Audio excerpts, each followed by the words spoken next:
धर्म प्रेमी सज्जनों तथा आर्य बंधुओं, आप लोगों ने देख लिया, सुन लिया कि मुझसे डिबेट करने के लिए सामने आकर के कोई राज़ी नहीं है। सब वीडियो खेल खेलना चाहते हैं और हमारे बच्चों ने ये प्रतिज्ञा कर लिया है कि इन दुकानदारों की दुकानदारी बंद कर ही रहेंगे। एक के बाद एक कुरान और बाइबल से सब प्रमाणों को उठाकर उन्होंने अपने विचार को रखा है और ऐसे विचारों को आप लोग स्वयं देख रहे हैं, सुन रहे हैं। और इन सूफ़ी वालों को भी आप लोगों ने देखा, मैं कल बताया भी था कि यह सूफ़ी बात जो है वो आज तक सामने आकर के डिबेट करने के लिए हमारे पत्र का उत्तर भी नहीं दे पाए। और इन सभी बातों को लेकर हमारे ये शिष्य मंडली विशेषकर इस समय दो काम कर रहे हैं और ऐसे अनेक हैं। संपूर्ण भारत भर में हर प्रांतों में मैं बना रखा हूँ। तो इंजीनियर संदीपन रॉय और मास्टर गणेश दास जी के विचारों को आप सुन रहे हैं और इन लोगों से जो वार्ता हुई है, अर्थात ईसाई और मुसलमानों से जो वार्ता हुई है, उनको ये दलील दे रहे हैं, उनको ये चुनौती दे रहे हैं डिबेट के लिए सामने आओ। और ये डिबेट के लिए चुनौती मेरा भी दिया हुआ है, लेकिन सामने आकर के राज़ी नहीं है। इसके लिए तो वो ज़िम्मेदार स्वयं होंगे। आप लोग सुनिए हमारे इन बच्चों के विचारों को और उस पर चिंतन और मनन कीजिए। सत्य को धारण करना और असत को छोड़ना, यही मानवता है। सब दूर से ही चिल्पो कर रहे हैं, सामने आकर के बात करने में किसी में दम नहीं है। सामने आकर के कोई बात नहीं कर सकता। इसलिए आप इस वीडियो को सुनिए, जहाँ तक हो सके अगर ठीक लगे, सही लगे, शेयर कीजिए, लाइक कीजिए, सब्सक्राइब कीजिए और आइकन बेल दबाना न भूलना। हमारे बच्चों को प्रोत्साहित करते रहें। धन्यवाद के साथ महेंद्र पाल आर्य। नमस्ते दोस्तों, गुरुजी आपको भी बहुत बहुत नमस्ते। कैसे हैं सब? मैं कुछ दो बात लेके आया हूँ आप लोगों के सामने। आज विज्ञान क्या कहती है, साइंस क्या कहती है, उस बात को ही हमें सोचना चाहिए। वेद की माने विज्ञान है, वेद की माने ज्ञान है, वेद की माने उपासना भी है, वेद की माने अच्छे कर्म है। विद जाने, विद विचारने, विद सत्याम, विद लाभे, चार अर्थ में वेद को लिया गया है। जो हमारे गुरुजी ने हमें सिखाया है, हम उसे ही बोल रहे हैं।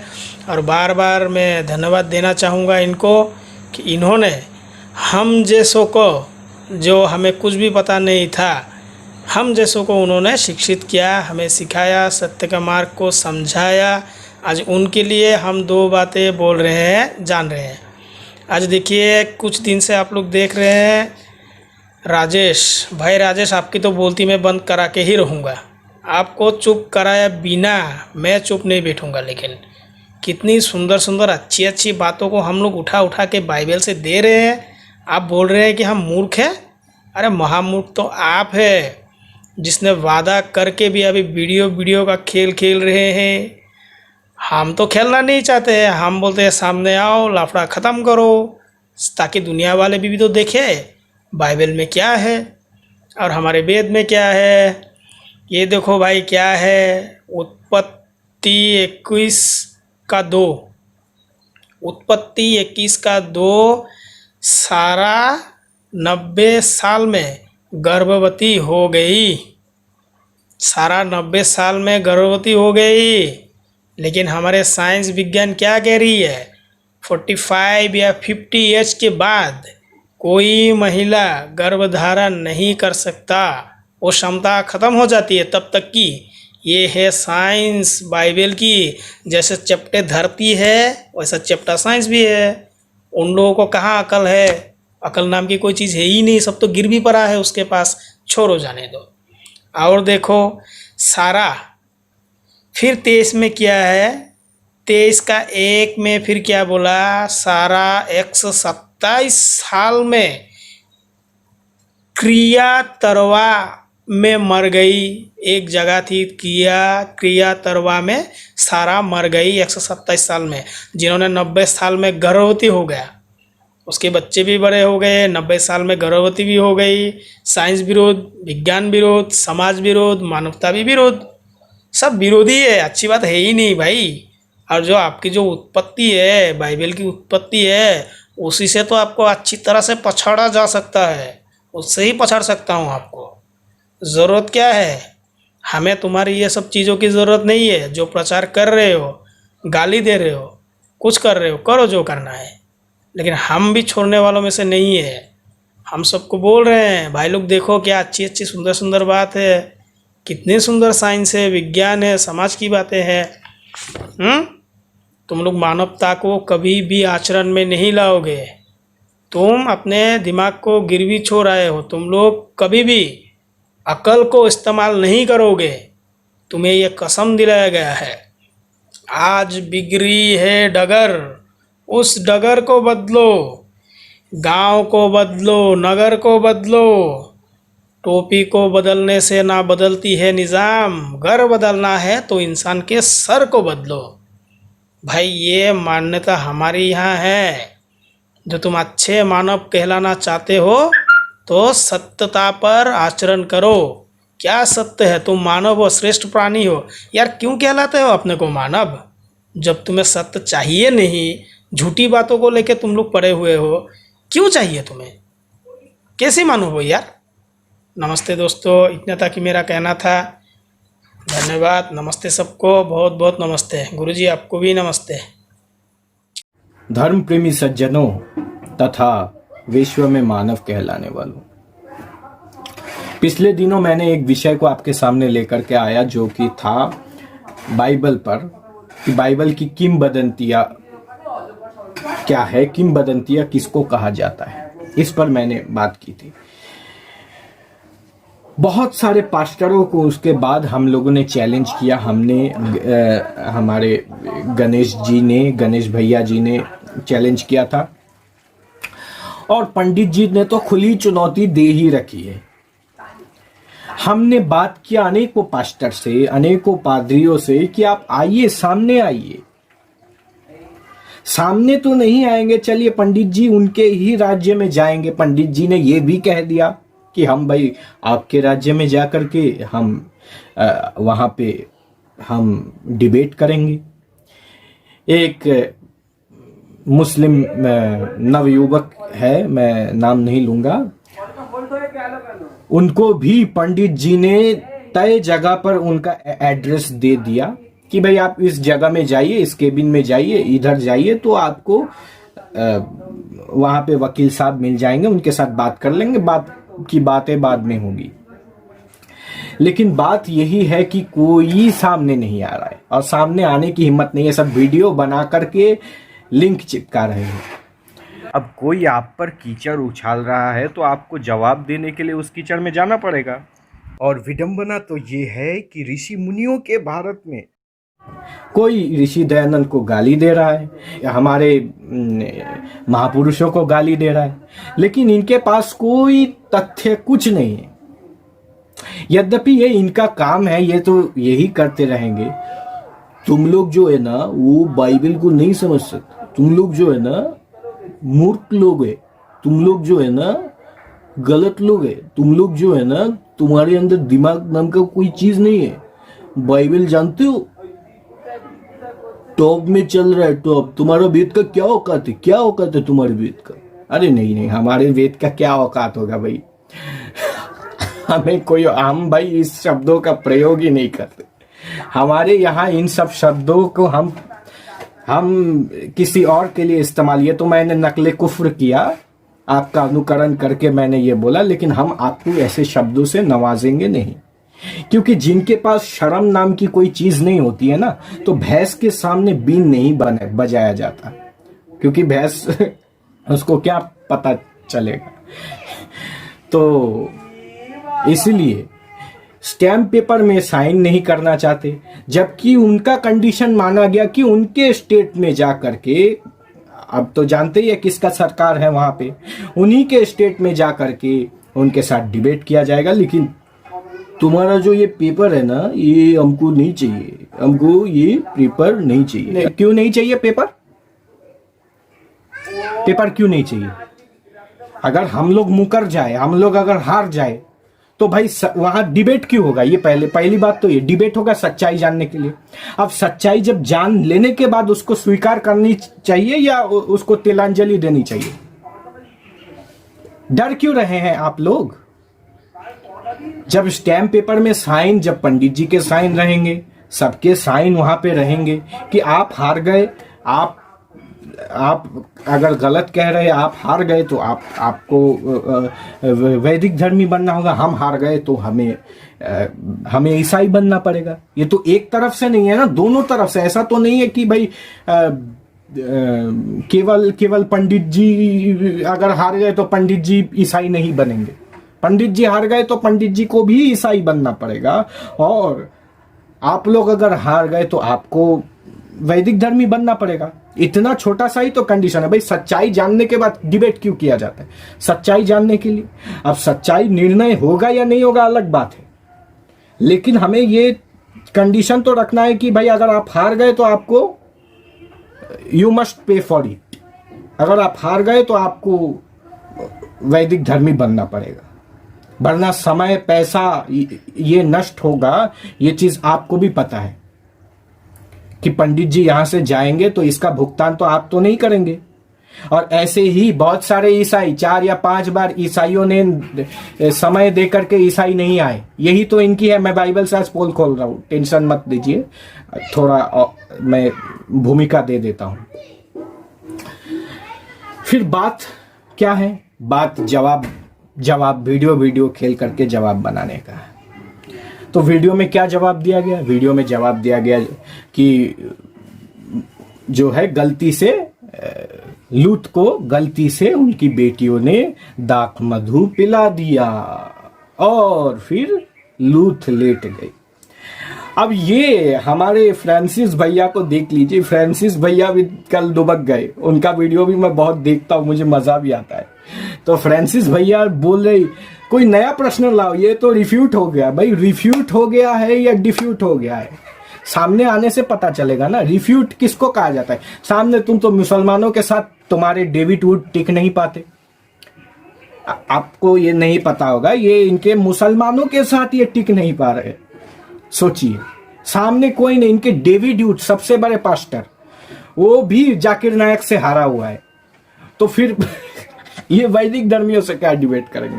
अच्छा, अब देखिए, जबकि इनके जड़ एक ही है, इस्लाम और ईसाईयत का जड़ एक ही है। यहां भी जो किस्सा मिल जाएगा वहां भी आपको वही किस्सा वहां पे भी आपको मिलेगा।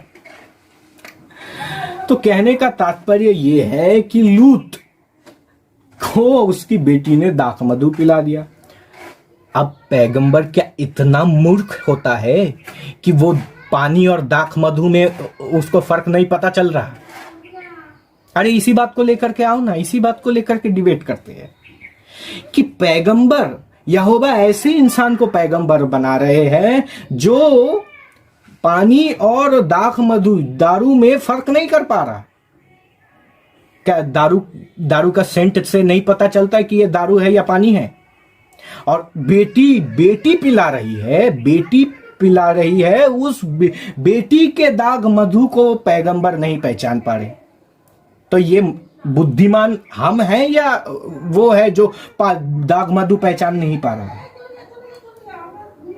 कौन बुद्धिमान होगा? हम तो चलो मूर्ख है, जाहिल है। हमारे तो आज आपने सत्यार्थ प्रकाश को खोल करके आपने क्या नौटंकी किया मुझे भी नहीं पता। जब वहां सवाल पूछा गया कि घड़े को बनाने के लिए मिट्टी की आवश्यकता होती है, तो दुनिया को बनाने के लिए कुन फयकुन कह देने से वो रॉ मटेरियल्स कहां से मिलेगा? अणु परमाणुओं को मिलने से, अणु परमाणुओं के रासायनिक प्रक्रिया होने के बाद कोई भी चीज बनेगी। जैसे पानी को बनने के लिए हाइड्रोजन और ऑक्सीजन की आवश्यकता होती है, H2O। हाइड्रोजन और ऑक्सीजन नहीं रहेगा तो पानी नहीं बनेगा। ऋषि दयानंद ने वही एग्जांपल दिया कि किसी भी चीज को बनाने के लिए एक एक कुम्हार की आवश्यकता होती है, एक घड़े को बनाने के लिए कुम्हार की आवश्यकता होती है। जिस चीज से घड़ा बनाई जाए वो चीज, और जो औजार जिससे घड़ा बनाया जाए, यानी रॉ मटेरियल्स चाहिए, और जो मशीन से वो घड़ा बनाया जाएगा। ये तीन चीज नहीं में से एक चीज को हटा देंगे तो नहीं बनेगी। लेकिन ये लोग जो है ना, ये मूर्ख लोग होते हैं, ये लोग को कुछ नहीं पता। हम नहीं पता भाई, हमको नहीं पता भाई, हमारा जान छोड़ दो यार। क्यों यार ब्रिटिशर्स का चीज हम आज भी ढोते रहेंगे? तो यही ऋषि दयानंद ने पूछा कि किसी भी चीज को करने के लिए तीन चीजों की आवश्यकता होती है। जैसा सृष्टि को बनाने के लिए ईश्वर, प्रकृति और जीव की आवश्यकता होती है। तीन के बिना कोई भी काम नहीं होता। मैंने पिछले दिनों भी आपको सुनाया था, आप वो वीडियो में देख सकते हैं कि तीन चीजों की आवश्यकता होती है, ईश्वर, प्रकृति और जीव। अब अगर जो रॉ मटेरियल्स नहीं है, रॉ मटेरियल्स के बिना बन जाएगा कोई भी चीज? इतना सवाल का तो जवाब देना चाहिए था कि क्या, कौन से रॉ मटेरियल से उजाला बनाया गया, कौन से रॉ मटेरियल से इस दुनिया को बनाया गया। रॉ मटेरियल्स नहीं बनेगा रहेगा तो घड़ा बन जाएगा, मिट्टी नहीं रहेगा तो घड़ा बन जाएगा। ऋषि दयानंद को मूर्ख बोल करके क्या होगा? अरे इसी बात को लेकर के आओ ना सामने क्यों नहीं आ रहे? अब मैं आता हूं लूत के विषय में। लूत यानी हजरत लूत अलैहिस्सलाम इतने मूर्ख हो गए तो जो पानी और दारू के अंदर का फर्क वो नहीं पहचान पाए, तो यहोवा ने उनको पैगंबर क्यों बनाया? इस सवाल का जवाब दे दो। टट्टी खिलाना, अरे टट्टी खिलाना, टट्टी क्या इंसान अपना टट्टी खुद खाता है क्या? अब कुछ ईसाई अपने बचाव में कह रहे हैं कि ये 12वां वचन जो है ये केवल इजराइल वालों के लिए है और एक काल विशेष के लिए था, उनको सजा देने के लिए था, आज के लिए नहीं है, अभी के लिए नहीं है। अरे इसी से ही तो पता चल जाता है यार कि यहोवा कायनात का बनाने वाला नहीं है। इसलिए नहीं है क्योंकि परमात्मा का ज्ञान किसी काल विशेष के लिए और किसी मुल्क वालों के लिए नहीं होता। इतना बात समझ में नहीं आ रहा है इन ईसाइयों को। इसी का नाम तो जिहालत है, हठ धर्मिता है। अब देखिए 15वां वचन में क्या कह रहा है। 15वां वचन में कह रहा है अब तुम गू के जगह गोबर इस्तेमाल कर सकते हो। आज के जितने भी ईसाई है वो अपने बचाव में भी यही कह रहे हैं कि देखो पहले तो गू कहा था, पहले तो बिष्टा कहा था, अब उसको बदल करके ये गोबर कर दिया गया। तो देखो तुम्हारा कहना गलत है। अरे मूर्ख, इसी से तो यहोवा गलत सिद्ध होता है, इसी से तो यहोवा मूर्ख सिद्ध होता है कि जो अपनी बात 12वां वचन से 15वां वचन में बदल देता हो, गू के जगह गोबर कह देता हो, वो सर्वज्ञानी कैसे होगा, सर्व अंतर्यामी कैसे होगा? ये सारा का सारा दोष यहोवा और अल्लाह पर तो लग सकता है। मैं इनको बच करके जाने नहीं दूंगा। इनको इन्हीं के जवाब से फंसाना है कि ये सारा का दोष यहोवा और अल्लाह पर तो लग सकता है, लेकिन कायनात के बनाने वाले परमात्मा पर ये दोष नहीं लग सकता, क्योंकि ये हरकतें इंसानों वाली है।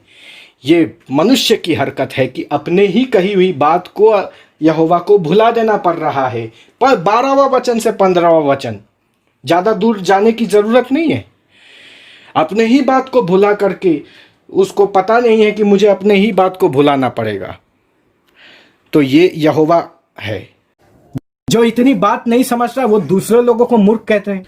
अब देखते हैं पास्टर राजेश का क्या चैलेंज है, उसकी ज़ुबान भी देख लेते हैं कि उनके माई बाप ने सिखाया क्या है। सुन लेते हैं क्या बोल रहा है वो। हाँ, भी जो है इतिहास में घटी हुई घटना है और ये मूर्ख लोग क्या कर रहे हैं, इस विषय को उठाकर ये बताने की कोशिश कर रहे कि बाइबल जो है बाप बेटी शादी करना चाहिए करके सिखाती है करके मूर्खों की तरह क्या कर रहा है, ज्ञान सिखा रहा है। सच में मेरे को लगता नहीं कि ये लोग जो है सच्चे हैं लोग, है ना। इनके अंदर इंसानियत है या फिर इनको कोई किताब पढ़ने का नॉलेज है ना, इनको कुछ भी ज्ञान है करके मेरे को बिल्कुल भी लगता नहीं है ना। गलती जो है बेटियों की है, लेकिन ये मूर्ख लोग किस पर दोष लगाते, लूत पर, है ना, लूत पर लगाते। और क्या बाइबल सिखाती है? बाइबल में एक रेफरेंस कोई दिखा सकता है जहाँ पर परमेश्वर बोल रहा है कि बाप बेटी शादी कर लो करके? एक रेफरेंस दिखा सकते हो तुम लोग, है ना? सच में तुम लोग एक बाप का औलाद रहेगा तो, सच में तुम लोग एक बाप का औलाद रहेगा तो बाइबल में से मेरे को दिखाओ कि बाप बेटी शादी करना चाहिए करके बाइबल में आज्ञा के रूप में करके एक रेफरेंस दिखा तो तुम एक बाप की औलाद रहेगा तो। ओके, सुन लिया इनका कल्चर, इनका जुबान देखा। मैं सही में आपसे ये कहता हूँ कि एक कुत्ते पर भरोसा करना भी अच्छा है, लेकिन एक मुसलमान और एक ईसाई पर रत्ती भर भरोसा नहीं किया जा सकता।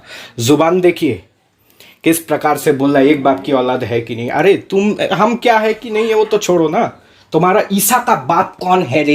ईसा का बाप के बारे में नहीं पता। बिन बाप के औलाद को हमारे यहाँ क्या कहा जाता है? नाजायज़, जो जायज़ ना हो। यूसुफ तो बेचारा मंगनी के रात ही उसको पता चला कि मरियम गर्भवती है। अब यूसुफ तो मूर्ख है, उसको भी नहीं पता। वो भी मन गढ़ंत एक कहानी बना दिया कि देखो मुझे तो सपना आया था। तो देखते हैं, अब आज मैं इनकी पोल खोलता हूँ। मैं तो बहुत दिन से चुप था, आज मैं इनकी पोल खोलूंगा। सुन दिए, आगे देखिए क्या बोल रहा है। अब आ जाते हैं हम कि बाप बेटी का विवाह जायज है या नाजायज है, ये देख लेते हैं जल्दी से। हाँ, अब देखिए, मैं इनका ही बाइबल, इन्हीं के साइट में खोल करके दिखा रहा हूं। देखिए, ये मेरा साइट नहीं है, हिंदी बाइबल कोरिन्थियंस चैप्टर 7। ये देखिए, इसका स्क्रीनशॉट ले लीजिए ताकि ये मुकर ना पाए। ये देखिए 36 नंबर वचन का स्क्रीनशॉट ले लीजिए जरा। 36 नंबर स्क्रीनशॉट ले लीजिए। हाँ, अब देखते हैं 36 नंबर में क्या लिखा है। यदि कोई सोचता है कि वह अपनी युवा हो चुकी कुंवारी प्रिया के प्रति उचित नहीं कर रहा है, और यदि उसकी काम भावना तीव्र है तथा दोनों को ही आगे बढ़कर के विवाह कर लेने की आवश्यकता है, तो जैसा वह चाहे उसे आगे बढ़कर के वैसा कर लेना चाहिए। वह पाप नहीं कर रहा, शब्द पर ध्यान दीजिएगा। उन्हें विवाह कर लेना चाहिए। अब वचन को मैंने पढ़ दिया है, मैं यहाँ पे कोई नया शब्द नहीं जोड़ रहा हूं। फिर से पढ़ता हूं आपके लिए। यदि कोई सोचता है कि वह अपनी युवा हो चुकी कुंवारी प्रिया के प्रति उचित नहीं कर रहा है, और यदि उसकी काम भावना तीव्र है तथा दोनों को ही आगे बढ़ करके विवाह कर लेने की आवश्यकता है। कौन दोनों है? ये तो आपको दिख ही रहा है, पिता और पुत्री। अच्छा, विवाह कर लेने की आवश्यकता है, तो जैसा वह चाहे उसे आगे बढ़ करके वैसा कर लेना चाहिए। वह पाप नहीं कर रहा है, उन्हें विवाह कर लेना चाहिए। ये मैं नहीं कह रहा, ये इनका बाइबल कह रहा है। मैंने एक शब्द अपने से नहीं जोड़ा। यहाँ पे आप देख सकते हैं, जो लिखा है मैंने वैसा ही पढ़ दिया, सेम टू सेम। सुन लिया, देख लिया, कौन एक बाप का औलाद है या कौन दो बाप का औलाद है, और कौन एक बाप का औलाद है ही नहीं, जिसका बाप ही नहीं है। ईसा का तो बाप ही नहीं है, तो वो तो एक बाप का औलाद है नहीं। तो उसको एक बार बोल देना कि भाई तू अपने बाप का नाम, बाप का ठिकाना जरा हमको बता दो, तब जाकर के हम ईसाई बन जाएंगे। और हमने आपको रेफरेंस दे दिया आप ही के वेबसाइट से। अब आप अपने ये आकाओं को बोलो कि ये रेफरेंस थोड़ा चेंज कर दे, एडिशन कर दे और इसको चेंज मरवा दे, ताकि कोई हिंदू हम पर आरोप ना लगा पाए। ठीक है, समझ गए? आगे बढ़ते हैं। ये इनका वेबसाइट है, देख लीजिए। इस वेबसाइट में जाने से आपको मिल जाएगा ये चीज, हिंदी में ही है। आप देख लीजिए 36 नंबर वचन। मेरा अपना कुछ नहीं बनाया हुआ है, मैंने इन्हीं के किताबों से आपको दिखा दिया। आगे बढ़ते हैं। प्रभु, देख लीजिए 36 नंबर वचन। मेरा अपना कुछ नहीं बनाया हुआ है, मैंने इन्हीं के किताबों से आपको दिखा दिया। आगे बढ़ते हैं। प्रभु का भोज। अब प्रभु का भोज क्या है, इसको देखना पड़ेगा। क्या है, देख लेते हैं। चलिए, क्या लिखा हुआ है इसमें। ये मत्ती 26 का 27। फिर उसने प्याला उठाया और धन्यवाद देने के बाद उसे उन्हें देते हुए कहा कि तुम सब इसे थोड़ा थोड़ा पियो। यानी यीशु के अनुयायियों को एक प्याला दिया कि तुम सब इसे थोड़ा थोड़ा पियो। अब क्या है इसको आगे बाद में हम देखेंगे, वो है क्या, उस प्याले में दिया क्या था, पानी था, ये था, दही था, क्या था, देखना पड़ेगा, समीक्षा करना पड़ेगा। फिर देखिए, क्योंकि यह मेरा लहू है जो एक नए वाचा की स्थापना करता है। ये उनका लहू है। अच्छा, यह बहुत लोगों के लिए बहाया जाता है ताकि उनके पापों को क्षमा करना संभव हो सके। यानी उसमें जो चीज थी, इससे इतना तो पता चल रहा है कि उससे पापों का क्षमा हो जाता है। अब वो क्या चीज थी उसको आगे हम और एक बार देख लेते। 29 नंबर वचन में, मैं तुमसे कहता हूं कि मैं उस दिन तक दाखरस को नहीं चखूंगा। अब दाखरस क्या है? अपने पुराने वीडियो में ही उसने कहा कि दाखरस पीने से नशा होता है। इसके लिए ईसाई लोग का जो धर्म है ये सिखाता है कि भाई बहन जो है ना शादी कर सकता है ना। किसने तुमको ज्ञान सिखाया है ना? तुमको जो सिखाया ना वो महामूर्ख है। वो तुमको जिसने ज्ञान सिखाया, ये सारी बातें बताया ना, वो महामूर्ख है वो। क्यों? उसको बैल पढ़ना बिल्कुल भी नहीं आता है। उस तरह दूसरा विषय को ले लेंगे हम लोग। उस तरह दूसरा विषय को हम देखेंगे। समझो, लूत और उसकी बेटी के विषय में इतिहास में एक घटना घटा। लूत और जो है उसकी बेटी के विषय में एक घटना घटा। उस संदर्भ को हम देखेंगे तो उत्पत्ति का 19वां अध्याय 33 वचन पढ़ेंगे। समझो, यहाँ पर पूरा कॉन्टेक्स्ट हमें क्या बताता है, पता है संदर्भ क्या बताता है? लूत की जो बेटी थी, उन लोगों ने क्या किया? उन लोग ये सोच रहे कि तब बड़ी बेटी ने छोटी से कहा, हमारा पिता बूढ़ा है और पृथ्वी भर में कोई ऐसा पुरुष नहीं जो संसार की रीति के अनुसार हमारे पास आए, इसलिए हम अपने पिता को दाखमधु पिलाकर उसके साथ सोए, जिससे कि हम अपने पिता के वंश को बचाए रखें। यहाँ पर कॉन्टेक्स्ट क्या पता है? यहाँ पर जो है कॉन्टेक्स्ट ये बता रहा है कि गलती जो है लूत ने नहीं किया है, गलती जो है लूत की बेटियों ने किया है। और ये मूर्ख लोग क्या करते हैं पता है? लूत ने गलती किया, लूत ने गलती किया, लूत ने गलती किया, है ना। इसके लिए बोलता हूँ, इन लोगों को जिसने ज्ञान सिखाया ना वो महामूर्ख है। वो बहुत ही बड़ा मूर्ख है। उसको ना पढ़ने बिल्कुल भी नहीं आता। सिर्फ उसका सोच, उसका विचार, उसका मकसद एक ही है कि बाइबल को किसी ना किसी तरह क्या करे, गलत साबित करे। और बाइबल में जो भी बातें लिखी गई है वो मसीह लोग का कल्चर है करके बताने की कोशिश करते हैं। यहाँ पर जो है गलती लूत का भी नहीं है। ये दोनों बहनों ने क्या किया पता है? प्लान किया। प्लान करने के बाद उसको दाखमधु पिलाया, पिलाने के बाद क्या किया? उसके साथ सेक्स किया। यहाँ पर आपको लूत का नज़र आ रहा है किधर भी गलती है करके? लूत का आपको नजर आ रहा है ना? उन लोगों ने दाखरस पिलाया और ये पी गया और होश में नहीं है। इन लोग क्या कर रहे हैं भी उसको पता नहीं करके बाइबल बता रहे गलती है करके। लूत का आपको नजर आ रहा है ना? उन लोगों ने दाखरस पिलाया और ये पी गया और होश में नहीं है। इन लोग क्या कर रहे हैं भी उसको पता नहीं करके बाइबल बता रहे। उस वचन को हम लोग देखेंगे। समझो, 33 वचन से यहाँ पर लिखा है, अतः उन्होंने उसी रात के समय अपने पिता को दाखमधु पिलाया। तब बड़ी बेटी जाकर अपने पिता के पास लेट गई, पर उसने ना जाना कि वह कब लेटी और कब उठ गई, है ना। लूत को बिल्कुल भी इस चीज़ के बारे में पता नहीं, क्योंकि उन लोगों ने दाखरस पिला दिया, वो नशे में बेहोश हो गया और उसको कुछ पता नहीं, वो कब आई कभी गई करके बिल्कुल ही पता नहीं, है ना। सुन लिया आप लोगों ने कि दाखरस पीने से नशा होता है। जो नशा लूत को हुआ और अपनी बेटियों ने उसको पिला दिया, ठीक है। इसका मतलब दाखरस तो कोई पानी नहीं है ना, कोई जूस तो नहीं है, कोई दही तो नहीं है कि पीने से इंसान बेहोश हो जाए, लड़खड़ा जाए और अपनी बेटी को ही नहीं पहचान पाता है। और आपने एक चीज़ नोटिस की होगी कि इसने एक पॉइंट रखा, उसमें कितने गालियाँ इसने हिंदुओं को दी, कितनी अपशब्द इसने हिंदुओं को दी। और ऐसी ऐसी बातें तो इसने की है कि मैं इस चैनल में नहीं डाल पा रहा हूँ, आपके सामने वीडियो में नहीं बोल पा रहा हूँ। इतनी गंदी गंदी बातें इसने की है।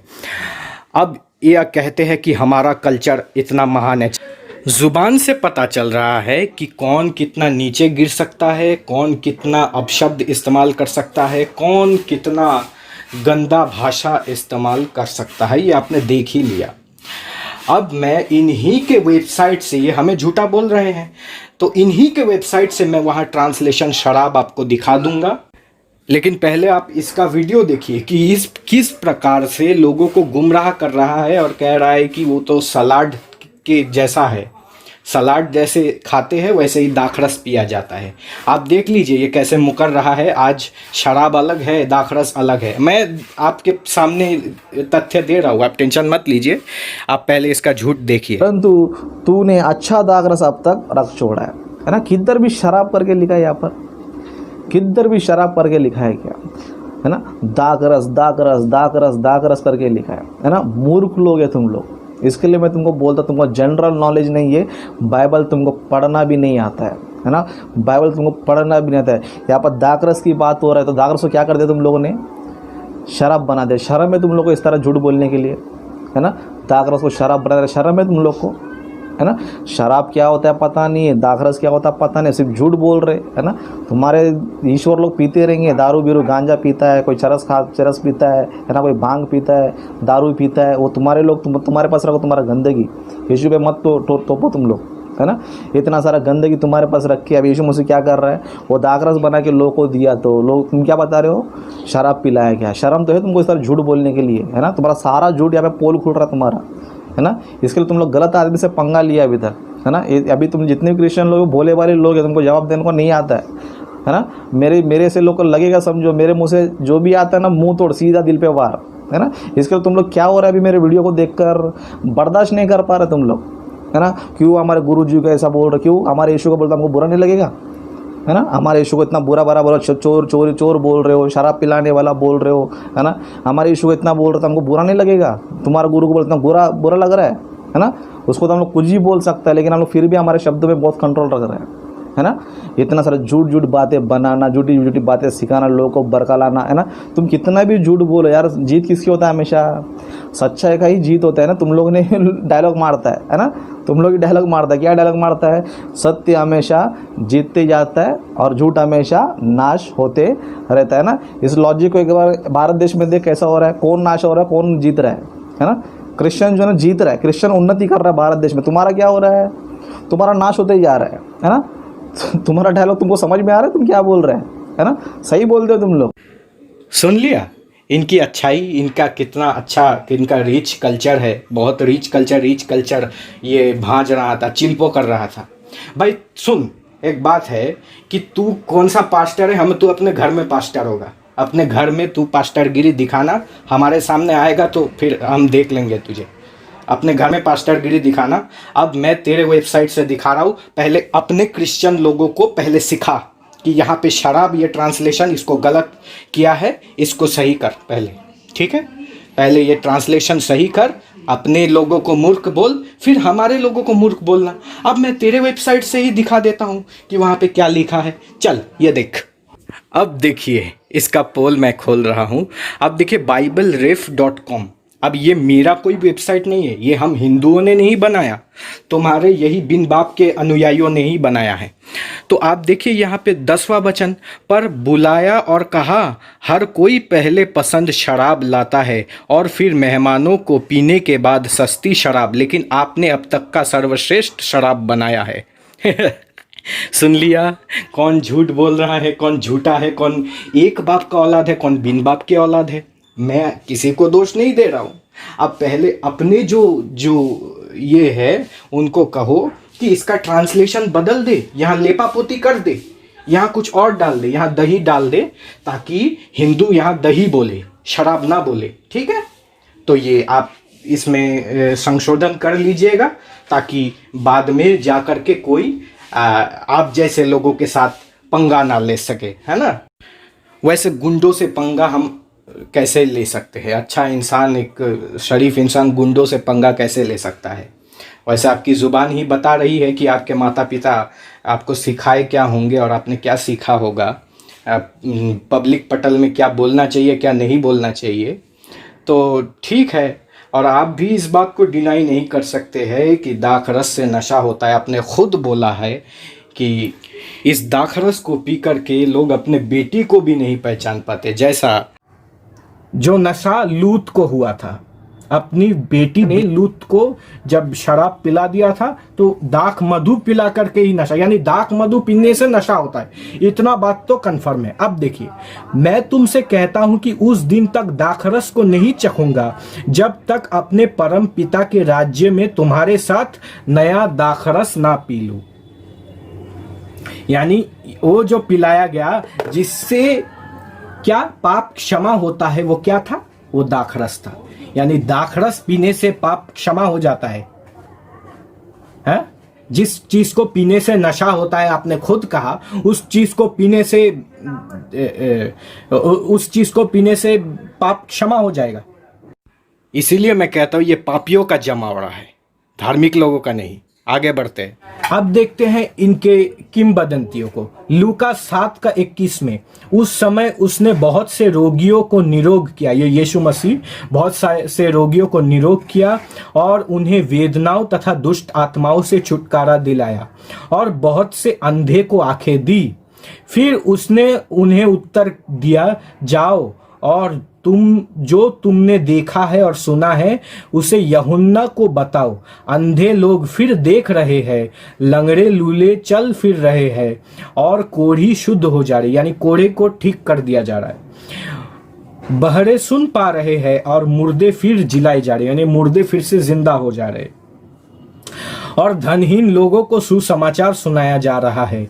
अब मेरा यह सवाल है कि धनहीन लोगों को सुसमाचार सुनाना चाहिए या उनको रोटी कपड़ा मकान देना चाहिए? उनको ये सुनाना चाहिए कि ईसा बिना बाप का कैसा पैदा हो गया, या उनको रोटी कपड़ा मकान की ज़रूरत थी? इसलिए आओ, कौन आना चाहता है इसी एक बात को लेकर के आओ। वह व्यक्ति धन्य है जिसे मुझे स्वीकार करने में कोई समस्या नहीं। यानी जो यीशु को स्वीकार करेगा वो धन्य है और मुर्दे को जिला देता है। यहाँ कुरान में भी आया है, कुरान में तो और एक लेवल आगे जाकर के वहां कहा गया है कि मिट्टी के चिड़िया को उड़ा दिया जाता था, मिट्टी के चिड़िया को जीवित कर देते थे हजरत ईसा मसीह। तो आज जो कोरोना वायरस है, मेरा यही सवाल है, पंडित जी ने भी पूछा, गणेश भैया जी ने भी पूछा और मैं भी पूछ रहा हूं, आज के कोरोना को क्यों तुम्हारे भारत के ईसाई ठीक नहीं कर पा रहे? आज के कोरोना को ठीक करके दिखाओ। आज के कोरोना को क्यों कोई ईसाई सही नहीं कर पा रहा है? एक तो अब वीडियो में देख रहा हूं ऐसे कर रहा है, हिबिलिसिबी जीसस ऐसे करके, ऐसे महिला लोग हाथ पाव ऐसे ऐसे पटक रहा है। मैं देख करके हंस रहा हूं कि ये लोग कहते हैं ईसाई वैज्ञानिक होते हैं। अरे ठीक है, ईसाई वैज्ञानिक होते, चलिए इस बात को मानते। भारत का कौन सा ईसाई वैज्ञानिक है बताइए? भारत का कौन सा ईसाई विज्ञान के क्षेत्र में कुछ किया होगा बताइए? ये तो पास्टर यहाँ तो हम लोग देखे हैं, हम लोग भी जानते हैं, वरना इतना हमारे पास बाइबल है, ये भी हमको मिला है चर्च से फ्री में, ठीक है? तो ये लोग ऐसे हाथ हिला करके, हाथ पांव पटक करके रोगियों को ठीक कर देते हैं मंच से। तो इस कोरोना को ठीक कर देना चाहिए तो इस कोरोना को तो ठीक करना चाहिए ना भाई। मेरी बात आप समझिए, मैं कोई गलत बात नहीं कर रहा हूं। इतना सब कुछ अगर कर दे रहे हैं यीशु मसीह, तो यीशु मसीह के अनुयायियों को भी तो ये चीज करना चाहिए, रोगियों को ठीक करना चाहिए। हम भी ईसाई बन जाएंगे फिर। कोई ऐसा तो समस्या वाली तो बात नहीं है ना। हजरत ईसा मसीह अगर कोढ़ियों को ठीक कर देते थे, अंधे को आंखें दे देते थे, मुर्दे को जिला देते थे, मुर्दे को जिंदा कर देते थे, तो आज क्यों नहीं कर पा रहे हैं ईसाई या ईसा के अनुयायी? कोई तो अपने आप को प्रॉफिट भी कहता है, बाप रे बाप। और आगे देखते हैं। अब देखिए, ये मेरे वचन नहीं है, यूहन्ना क्या कह रहे हैं यीशु मसीह के बारे में देख लेते हैं। और भी मैं आगे और दिखा रहा हूं आपको, ये देखिए। अब देखते हैं यूहन्ना क्या कह रहे हैं। लूका का 11:19 को देखिए। फिर मनुष्य का पुत्र आया और औरों के सामने ही खाता पीता है औरों के समान ही खाता ही पीता है। पर लोग कहते हैं इस आदमी को देखो, यह पेटू है, पियक्कड़ है, यह चुंगी वसूलने वालों और पापियों का मित्र है। ये यीशु मसीह को कहा गया, यीशु मसीह को पियक्कड़ कहा जा रहा है। देखिए मैं फिर से पढ़ रहा हूं आपको।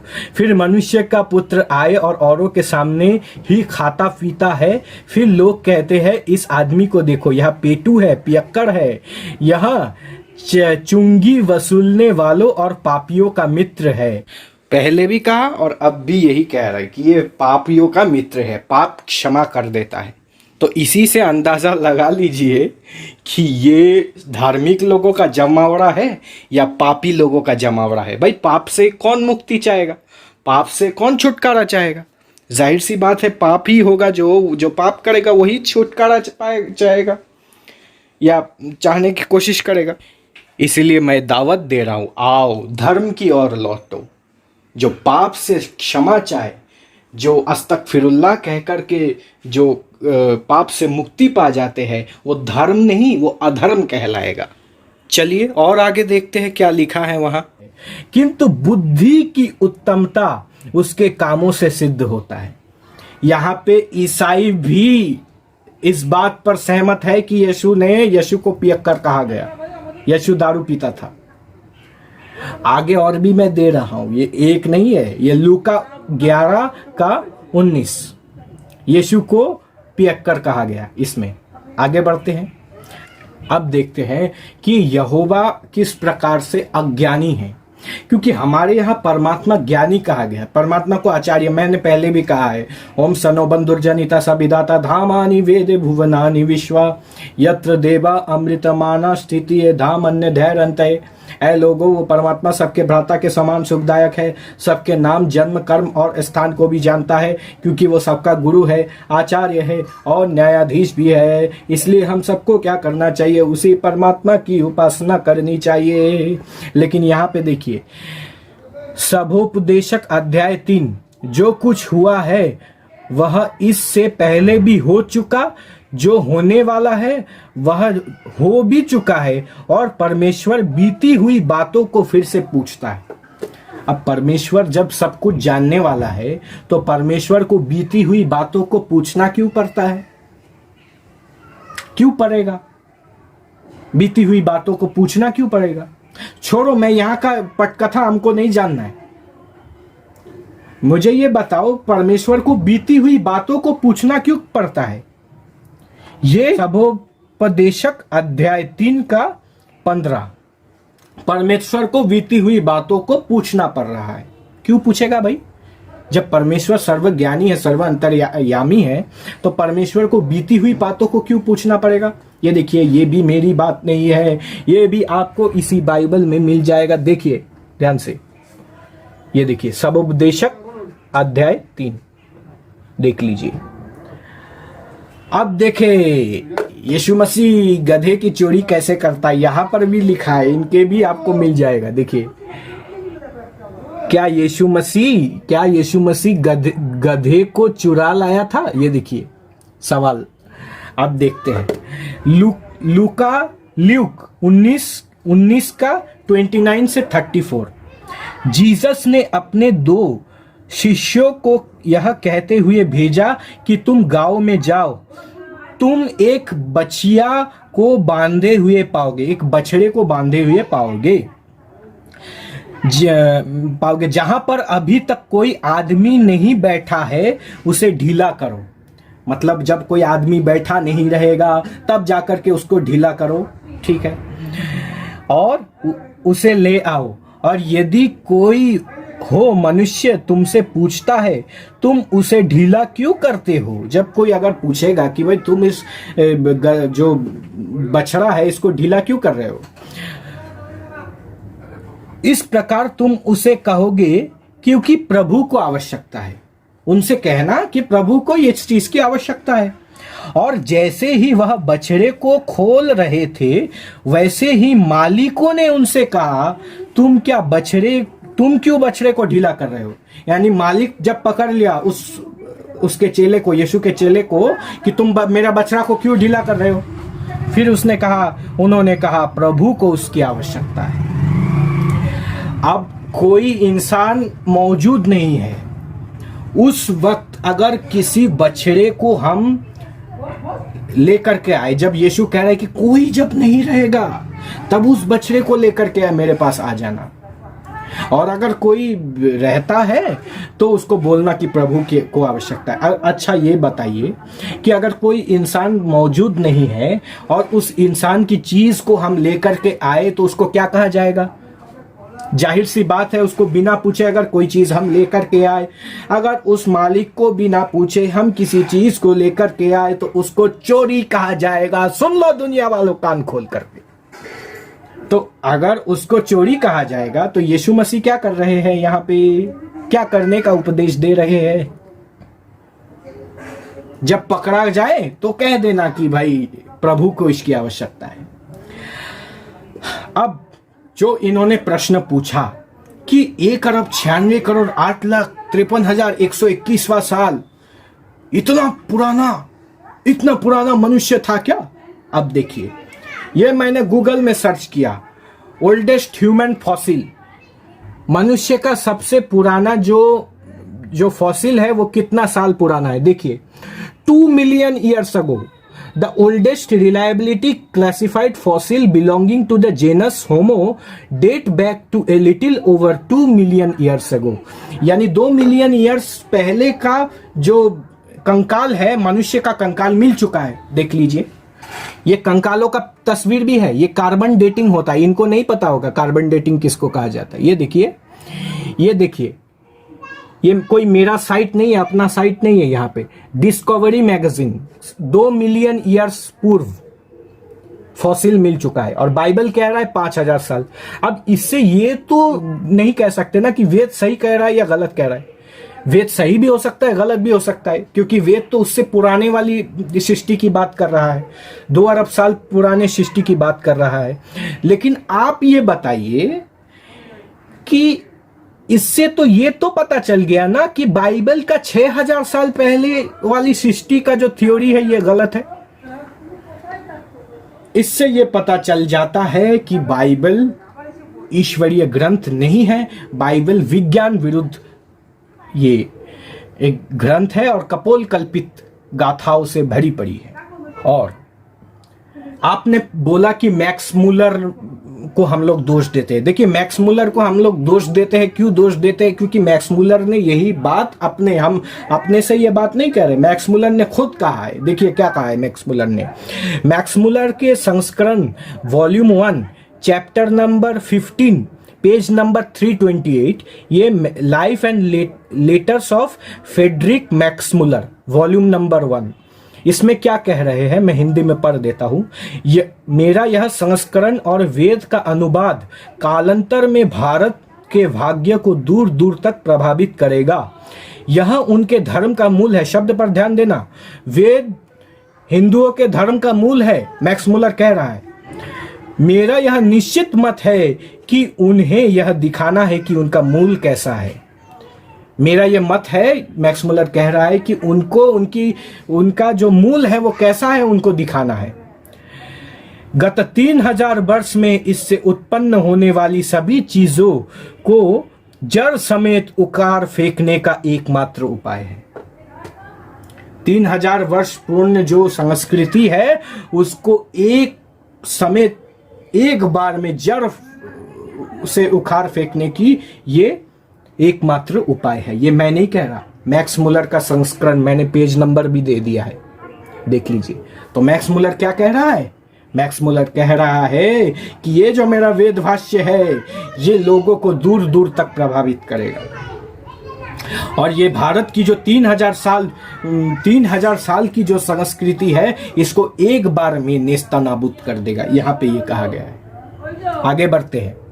16 दिसंबर 1868 भारत सचिव ड्यूक ऑफ आर्गाइल को एक पत्र में मैक्स मूलर ने लिखा, the ancient religion of India is doomed, अर्थात भारत का प्राचीन धर्म अब नष्ट प्राय है। If Christianity does not step in, शब्द पर ध्यान दीजिए, अब अगर ईसाइयत उसकी स्थान पर नहीं लेती हुज फॉल्ट हुई, तो यहाँ किसका दोष होगा? मैं फिर से पढ़ के देता हूँ। भारत का प्राचीन धर्म अब नष्ट प्राय है। अब यदि ईसाइयत उसकी स्थान नहीं लेता है तो यहाँ किसका दोष होगा?